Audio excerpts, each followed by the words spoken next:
Dans la région de Casamance, il existe un village que personne ne visite. Un village abandonné depuis 30 ans. Tout ça à cause d'un arbre.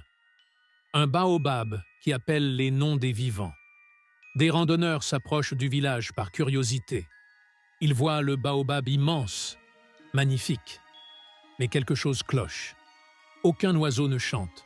Aucun insecte ne bourdonne. Un silence total. Contre nature.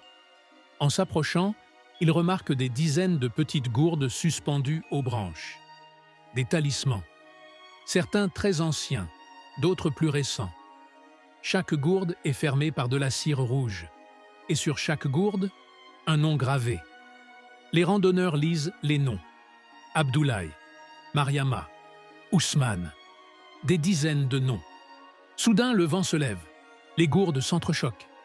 Et dans le tintement, ils entendent distinctement Alexandre, Sophie, Marc, leurs propres prénoms, chuchotés par le vent.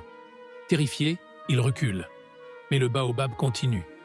Alexandre, ne pars pas. Sophie, reste.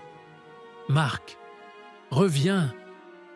Les voix deviennent plus fortes, plus insistantes, comme des dizaines de personnes chuchotant en même temps. Ils courent vers la sortie du village. Mais chaque chemin les ramène au baobab. Ils tournent à droite. Ils arrivent au baobab. À gauche, encore le baobab.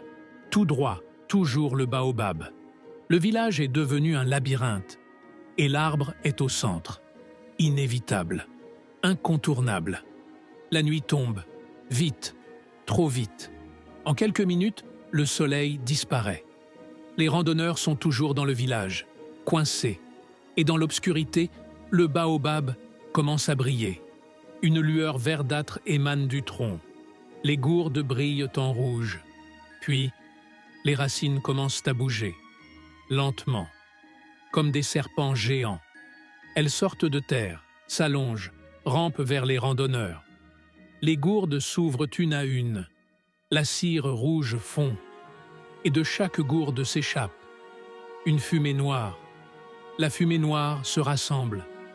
Elle prend des formes humaines, des dizaines de silhouettes.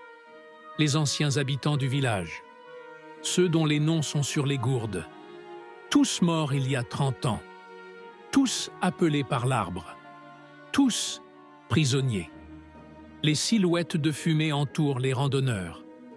Elles ne sont pas menaçantes, elles sont tristes. L'une d'elles tend une main vers un randonneur. Sur sa paume,